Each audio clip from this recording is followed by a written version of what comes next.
Olá, estamos agora com a nossa 13ª mesa de debate e o nosso convidado é mais que especial, é o Dr. Gustavo D'Alessandro, autor de vários artigos, inclusive coordenador do livro Direito de Família conforme a interpretação do STJ, que vai ser lançado agora dia 29 de novembro no Espaço Cultural do STJ. Então ele é chique, já é coordenador, gente. Aqui vai ser lançado o volume 3 e o volume 4, né? Então já participou dos outros dois primeiros. E é uma grande satisfação tê-lo aqui conosco, porque além de tudo ele é um grande amigo. A gente já se conhece aí há muitos anos, né? Trabalhamos juntos no Núcleo de Prática Jurídica do CEUB. E eu vou falar um pouquinho aqui do Dr. Gustavo. Não, ele é mestre em Direito pela UNB, pós-graduado em Direito de Família e Sucessões, assessor de ministro no STJ, professor de pós-graduação e coordenador dessa super coletânea aqui. E ele é nosso convidado hoje para falar um pouquinho de decisões do STJ sobre a nova execução de alimentos, com a possibilidade de cumulação das técnicas executivas da coerção pessoal, prisão, e da correção patrimonial, penhora. É um tema bem interessante, a gente conversou aqui um pouquinho no início e espero que vocês gostem também de participar desse debate. Com você, doutor Gustavo. Olá, primeiro eu gostaria muito de agradecer o convite aqui desse instituto que já começou brilhando, né? Ótimas ideias, realmente a gente conversou aqui e o futuro aqui é muito promissor. Gostaria de saudar a doutora Larissa e a doutora Larissa e estou muito contente aqui de tratar especialmente desse tema, que também está aqui num dos artigos da coletânea do livro, escrito por nada menos que o nosso professor de todos, né, Humberto Teodoro Júnior, em coautoria com a doutora Helena Lana. E o que você traz de novo, assim? O que o STJ andou decidindo sobre essa questão alimentar, de prisão e tal?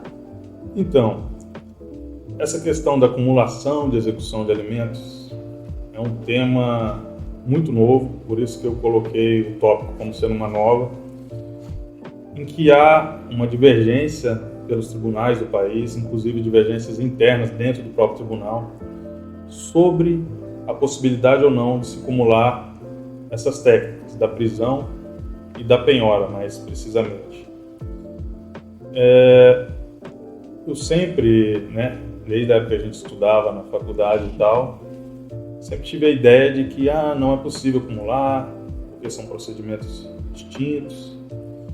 E o que veio nesse papel, né, o STJ, de uniformizar a jurisprudência, já tendo como pano de fundo o novo CPC, foi ambas as turmas, a terceira e a quarta turma, a primeira e a quarta turma, em analisar essas questões e chegar à conclusão que sim, é possível acumular essas técnicas executivas no mesmo procedimento da execução de alimentos.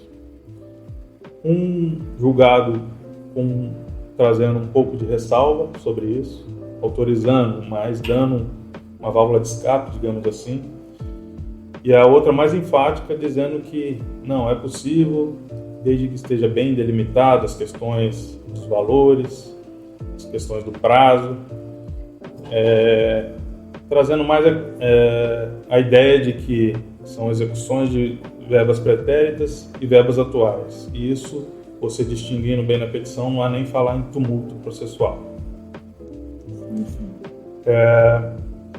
Então, que o STJ chegou à conclusão. Primeiro que na execução de alimentos temos algumas técnicas executivas que o credor pode optar. E como protesto, como a prisão, como o desconto em folha, ou a expropriação, né, a penhora. Um dos diferenciais do novo CPC foi trazer essa flexibilização procedimental. O escopo foi mais, vamos nos preocupar com o direito material e o que tiver de interessante no aspecto processual, vamos permitir, desde que se alcance, né, faça tudo para alcançar o direito material. na questão alimentar, que envolve valores mais sensíveis, com mais razão ainda, né? Por permitir essa flexibilização para trazer os alimentos para o credor é uma questão de dignidade até. E justamente por isso até que a execução de alimentos, ao contrário da outra execução, ela afasta aquela discussão de que você tem que, um artigo de lei, né, que diz, você pode executar, mas você tem que executar na forma menos onerosa para o devedor. Na execução de alimentos não tem isso. Então esse artigo é afastado, justamente em razão dos valores que ela prima. E aí o STJ, eu tenho aqui o número do RESP 15.33.206, já autorizava até antes do novo CPC, por exemplo, a inscrição do devedor no cadastro de inadimplentes, como uma forma de impingir, né, o devedor a pagar. Essa questão já vinha, como eu disse, uma divergência dos tribunais e que ela deu uma realçada durante a pandemia. Porque na pandemia o CNJ, né, soltou uma normativa vedando a prisão do devedor, justamente por causa da questão da Covid, dividir celas e tal. E aí surgiu a problemática. Então essa execução, como é que vai ficar essa execução pelo rito da prisão, se eu não posso mais prender? Primeiro se autorizou o próprio STJ, antes desse regramento, então vamos converter em execução em prisão domiciliar. Só que a prisão domiciliar não tem efetividade, justamente. E depois, em discussões, falou, então vamos suspender essa questão e depois retomar o rito. Ou, então que siga pelo rito da penhora, da expropriação. Ou seja, começou a perceber que era possível se converter os ritos ou eles se mesclarem, já que o fim último é atender a criança que necessita de alimentos. É o primeiro tribunal a tratar de forma mais enfática, inclusive em sede de repetitivo naquele tribunal, né? Foi um IRDR no Amazonas, em que eles delimitaram a tese, concordando que poderia sim haver acumulação das técnicas. E assim, os processos chegaram, como chegam, né, ao STJ, e no limite das questões existem duas grandes correntes. Uma corrente que fala que não cabe, porque tem um artigo específico no Código 780 do CPC, em que ele permite se acumular execuções, desde que todas elas, né, sejam no mesmo juiz competente e tenham idêntico procedimento. E o outro fundamento dessa corrente é que traria um tumulto processual. E a corrente que defende que é possível, e que foi, né, adotada pelo STJ, falou, não há vedação legal. O artigo 780, topograficamente, ele é um artigo para os títulos executivos extrajudiciais. E aqui, claro que cabe, mas aqui estamos tratando mais de cumprimento, né, de sentença. O 780, além disso, ele está topograficamente tratando da questão das partes nas execuções de títulos extrajudiciais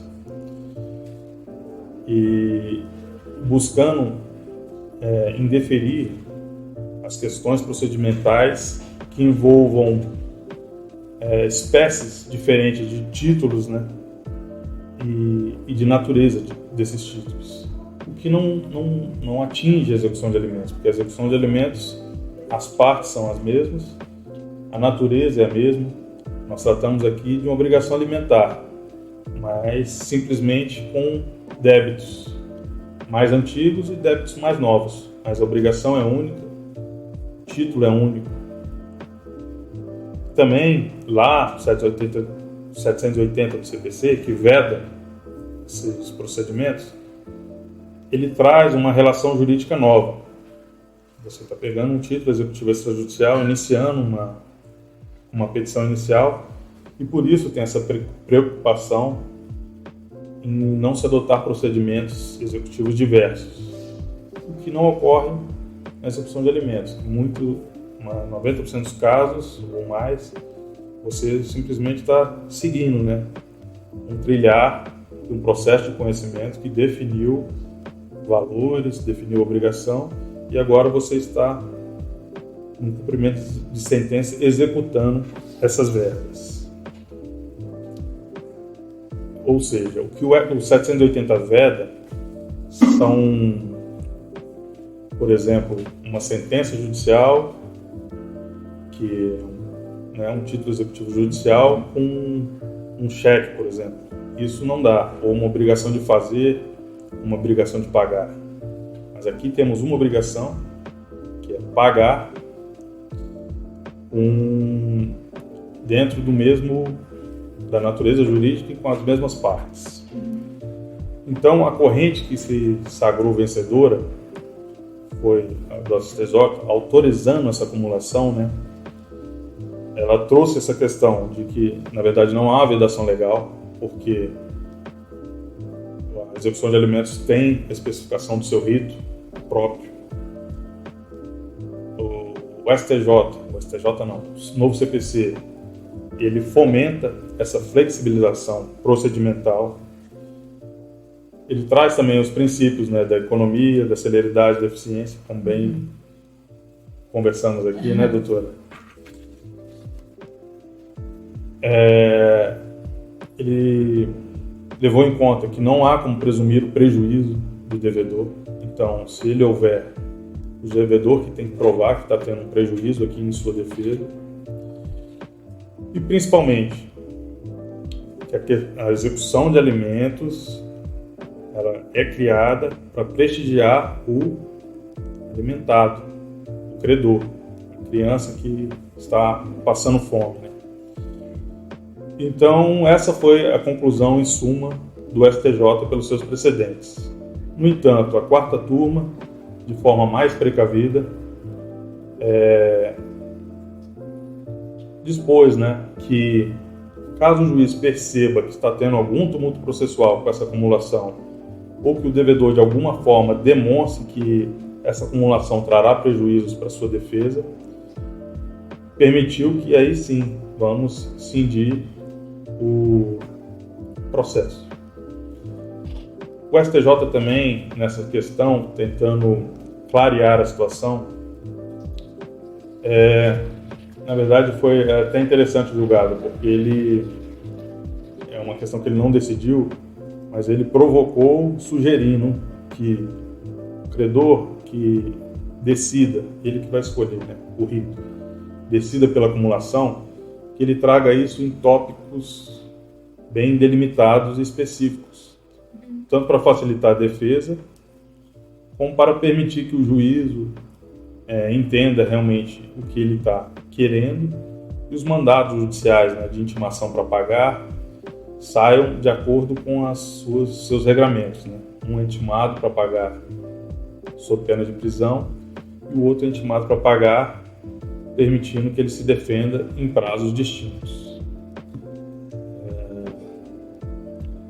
Como eu disse, a questão, apesar do STJ ter decidido, ainda é polêmica. Aproveitar para fazer um merchan aqui. No livro, a gente trouxe essa questão e o professor Humberto Teodoro, em coautoria, né, a doutora Helena Lana, ele entende, já pegando o gancho também numa questão da ministra Isabel Galotti, que, apesar de concordar com o ministro Salomão no precedente dele, ela trouxe uma ressalva de fundamentação que é adotada pelo ministro Humberto, com base em boa doutrina, dizendo que a acumulação é possível, mas que não deve ser uma regra.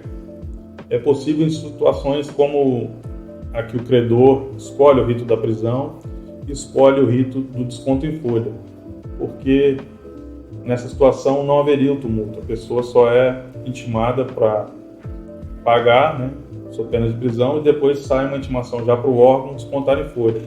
Mas nas questões que envolvam penhora, que o devedor pode se defender, que ele teria um prazo de 15 dias, que ele pode opor embargos ao devedor, ele entende, assim como a ministra Galotti, que aí já teria um tumulto que não traria a celeridade e eficiência ao feito, e sim um tumulto que acabaria prejudicando a questão da eficiência, que aqui eu acho que foi a linha de pensar dos precedentes do STJ. Sim, então quando você vai caber ao advogado fazer essa escolha, né? E a juíza petição inicial, o que a gente costuma ver muito é que não tem como a gente ter certeza como que o juiz vai decidir, né? Sim. Porque é uma questão nova, né? Foi decidida pelo STJ, foi decidido num julgamento, não foi julgamento repetitivo, né? Foi um precedente, vamos dizer assim, né? E então vai caber ao advogado ali, dependendo do caso, ele verificando que não vai ter esse tumulto, já daria para entrar. É positivo porque você só tem um processo daí, né? Porque o cliente também paga 2 processos. O próprio advogado fica mais oneroso também, porque tem que se manifestar em 2 processos, 2 processos para cuidar, então consegue juntar. Agora eu fiquei imaginando, porque assim, a pessoa perde o emprego, começa outro emprego, então só pedir para oficiar deve ser recorrente, né, essa forma. Ou a maioria dos casos, assim, eu não sei, eu tô pensando alto aqui, se é efetivo, no desconto em folha, porque a impressão que me dá é assim, que quando você faz um acordo ou tem a sentença, já vai descontar se a pessoa tiver trabalho, né? Mas ela mudou de emprego, aí redireciona ao ofício, né? Seria mais ou menos nessa linha, né? Porque tem muitas pessoas que são autônomas, né? Então não tem como resolver dessa forma, né? Então quando é autônomo, aí já fica mais complexo para fazer essa cobrança. Então provavelmente, se for o caso de um autônomo, você não vai poder fazer esse desconto, você já entra com as duas, em vez de entrar com uma só. A gente vai ter que ver caso a caso, né? Essa interpretação de que gera tumulto processual pelo fato de existir a necessidade de uma penhora ou, né, essa presunção, ela é muito relativa, né? Eu acho que o tumulto processual ele tem que ser analisado na prática, né? Porque se você já parte do pressuposto que vai haver um tumulto processual e por essa razão a gente só pode acumular as 2 ações, no caso de expedição de ofício, né, para o órgão empregador, então você já está tirando essa possibilidade da grande maioria das ações de execução, né? Porque você restringe muito essa possibilidade de acumulação. Agora, se na prática, de fato, você verificar que existe um tumulto, aí tudo bem. Não tem problema nenhum, né? Você fazer essa dissociação, separar as 2 ações. Mas eu acho, assim, complicado você partir do pressuposto de que dependendo da constrição, a gente pode já presumir um tumulto processual. Porque tem situações, basta você querer a penhora, você fecha o contrato, a penhora é efetivada, o outro lado não impugna e pronto, funcionou. Funcionou, né? Uhum. E aí, por outro lado, você tem uma economia para parte, porque não são 2 ações, né? É uma efetividade. Aí entra também uma questão que eu gosto muito no direito de família, que é a possibilidade da gente sempre, em qualquer momento processual, a gente realizar acordos processuais, né? Então você tira essa coisa da morosidade, se foge da morosidade do judiciário, torna ainda mais eficaz, vamos dizer assim, né? A possibilidade de você alcançar o que ela é mais eficiente, vamos dizer assim. Então, quando você junta as 2 cobranças num só processo, é até mais fácil para você negociar extrajudicialmente, né? Você não fica aquela coisa, não, se você não fechar aqui, o outro processo continua, sabe assim? Junta tudo num só, você consegue homologar, você consegue resolve a vida de todo mundo e desonera, inclusive, o próprio judiciário, né? Porque essas ações demandam tempo, né? Então, se você puder colocar como regra essa possibilidade de acumulação, caso a caso, você analisa se há ou não esse tumulto processual, eu acho que que é mais produtivo, assim, no meu ponto de vista, eu não sei. Eu acho, doutora Laís, concordando contigo, que essa foi a linha de pensamento de ambos os precedentes do STJ. Inclusive a ministra Nancy é bem enfática nessa questão de que não há que presumir tumulto. O tumulto tem que ser bem demonstrado e então a regra é permitir essa acumulação. E essa questão também que você trouxe da eficiência é muito interessante. É uma questão que está em voga no momento, que é a questão da análise de eficiência à luz da economia, né? Análise econômica do direito, análise comportamental. E não temos dados empíricos, né? Mas muito provavelmente uma execução que traga os dois pontos facilitaria o comportamento do devedor em aceitar acordos, em promover acordos.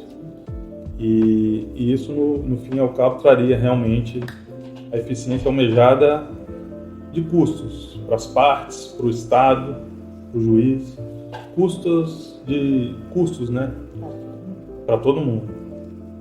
E evitaria também, muito provavelmente, a prisão do devedor. Sim, sim. Que é mais um custo muito alto para o Estado. Para o Estado. A gente fica pensando aqui pelo lado do advogado, mas tem o lado do custo estatal disso. Sim, sim. O custo estatal muito grande, porque 2 processos, são 2 distribuições, Sim. são 2 processos para lá, 2 processos para analisar, para despachar, né, para todas as diligências. E realmente você duplica tudo. O custo. Existem dados, né, empíricos até, de que um processo de execução, isso é trazido, mas foi, claro que é um processo de execução fiscal, mas cada processo de execução fiscal custa para o Estado em torno de R$4 mil. Então a gente pode tirar aí por base um valor né, parece que não, mas tudo que tem ali num processo traz um custo, e isso é pouco debatido. Muito pouco. Você me fez lembrar, eu estava conversando essa semana com, ela é até membro do nosso instituto, a defensora pública, a doutora Nilva Cruvinel.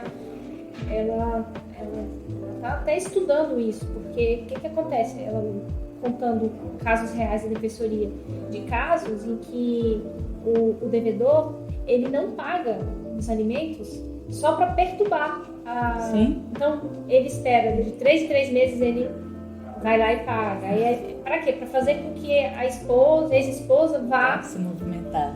Elas não têm condições financeiras, mas ela tem que ir na defensoria pública, ajuizar o processo e tal. Eu vou até comentar, ela vai assistir com certeza, mas vou comentar isso, de olhar também para o lado do custo estatal, né? Porque o que ela estava dizendo é o seguinte, nesse tipo de situação, como que a defensoria pública vai agir também? Porque ela, muitas das vezes, ela defende as duas partes ali, né? Tanto o devedor como a criança, né? Depende ali da situação. E isso gera um custo emocional muito grande e financeiro para a mãe, né? No caso. Sim. E você está trazendo uma outra vertente, que poxa, se custa R$4 mil, tá mais fácil pro Estado pegar e falar assim, deixa eu pagar os alimentos aqui para essa criança logo. Não, porque inclusive tá tem gasto. algumas pessoas que já defendem essa possibilidade, ao invés de se processar toda uma ação de execução, não seria melhor que dependendo do valor, obviamente, não seria melhor que o próprio Estado arcasse com esse mínimo? É o tema da minha dissertação de mestrado. Sério, doutor Gustavo? Olha, não sabia. A questão que se debate lá é a eficiência da prisão civil, né? E eu trago como comparativo como é que funciona em Portugal, direito comparado. Então deve ter sido de você que eu peguei essa ideia do congresso do IBDFAN. Foi a palestra que eu fiz no IBDFAN dela. Não estava lembrando também, mas surgiu. Porque a prisão civil, além desse custo do processo, tem um custo da prisão em si, que é em torno de R$2.100. Então, se um preso civil fica preso 3 meses, o Estado tem um custo de aproximadamente R$10.500, que vai embora. E por quê? E aí, o pior, o cara é preso, o Estado tem esse custo e o credor, a criança não recebe em pensões que são de valores muito, provavelmente, menores que esse. Então, aí que se discute eficiência e Portugal traz a questão do fundo, né? Sim, então, um fundo garantidor. Então, o Estado poderia, que é o que a gente está tentando no projeto de lei, até um determinado valor, as pessoas que realmente não têm condições, o Estado pagaria esses alimentos e se subrogaria nos direitos da criança para cobrar o devedor, mas sem envolver a prisão. E nessa questão, a criança receberia, o Estado, em grande parte, conseguiria se ressarcir e o principal, né? A dignidade de ambos seria preservada, porque o credor receberia seus alimentos e o devedor não ficaria com todos os custos que envolvem um cárcere, né? Custos humanos, financeiros, Nossa, que interessante. emocionais. Não é muito a minha área de atuação, mas eu achei brilhante. O Estado, eu acredito que tem até melhores condições de, inclusive, cobrar, né? Sim.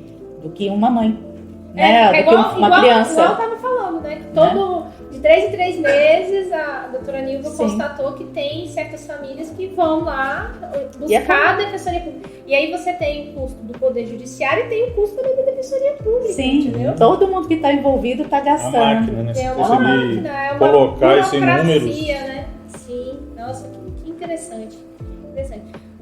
Outro tema aqui, eu não sei se você quer acrescentar mais alguma coisa, doutora Valdô, nesse assunto pontual, doutor Não. Gustavo? É isso? Eu também queria que você falasse um pouquinho pra gente, doutor Gustavo, desse seu último artigo aqui, que é a dosimetria do prazo de prescrição... De prisão civil. Prescrição da cabeça. A dosimetria do prazo de prisão civil, uma questão de efetividade dos direitos fundamentais. Então, esse é um tema muito atual, que está para chegar lá no STJ, e que é uma discussão envolvendo direitos fundamentais, a execução de alimentos e a prisão civil. Hoje, o juiz, ao decretar a prisão de um devedor, ele, se valendo do código, ele pode determinar que a prisão seja entre 1 e 3 meses. E o que a gente vê na prática? Ele escolhe um prazo para aquele devedor. Não sabe se é porque ele gostou ou não do devedor, gostou ou não do advogado, mas é muito arbitrário. E aqui estamos tratando de direito fundamental, né? Direito de liberdade, dignidade humana. E aí o que a gente defende nesse artigo é que o juiz, na hora de definir o prazo, ele fundamente o porquê que ele está escolhendo entre 1, 2 ou 3 meses. Ele não pode se omitir porque existe uma carência legislativa e ele pode, nesse artigo a gente defende alguns critérios que ele pode se valer, valor da dívida, comportamento do devedor, por exemplo, outro critério. O devedor aquele devedor rico que tem condições e deixa de pagar por renitência, não quero pagar, fazendo com que o credor a cada 3 meses busque o judiciário. Você acha que ele merece uma reprimenda igual àquele devedor que, mesmo perdendo emprego, faz de tudo para pagar os alimentos, faz bicos, pega empréstimos e ainda que parcialmente ali ele pague aquela dívida? Você acha que eles merecem a mesma reprimenda judicial?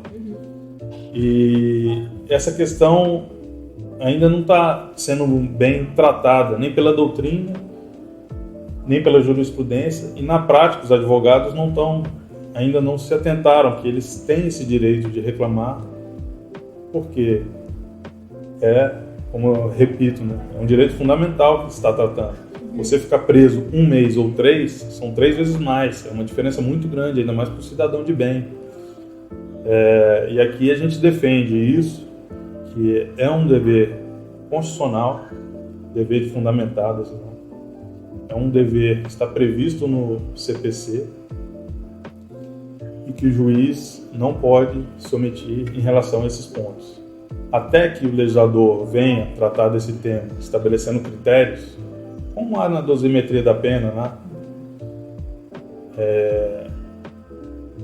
O juiz tem que motivar o porquê ele está escolhendo determinado prazo. Isso permite também, né? Se ele não faz isso, ele acaba vedando o contraditório, ampla defesa da parte, porque ele não consegue recorrer e também inviabiliza o controle das instâncias superiores, né?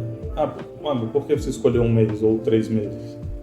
E se ele fundamentar, a parte consegue se defender, consegue concordar ou não e consegue recorrer. E nisso a jurisprudência pode ir firmando esses critérios. O STJ, em vários desses institutos, já vem estabelecendo, onde há uma omissão legislativa, alguns critérios. Na multa civil dos astrentes, há um julgado muito interessante da 4ª turma, em que se definiu alguns critérios que o juiz pode se valer para evitar o enriquecimento sem causa do credor e, ao mesmo tempo, a efetividade da justiça. No dano moral, né? O STJ adota o critério bifásico lá, que também são critérios para definir valores ou direitos, né? Onde há uma omissão legislativa. Legal. Bem, acho que conversamos bastante aqui sobre o tema. Muito obrigada, doutor Gustavo. Queria agradecer também a doutora Larissa Valdou, advogada aí de décadas já nessa área, uma área que muito encanta, né? E antes de gravarmos aqui, a gente estava conversando que tem vários outros temas que a gente vai querer conversar mais pra frente, né?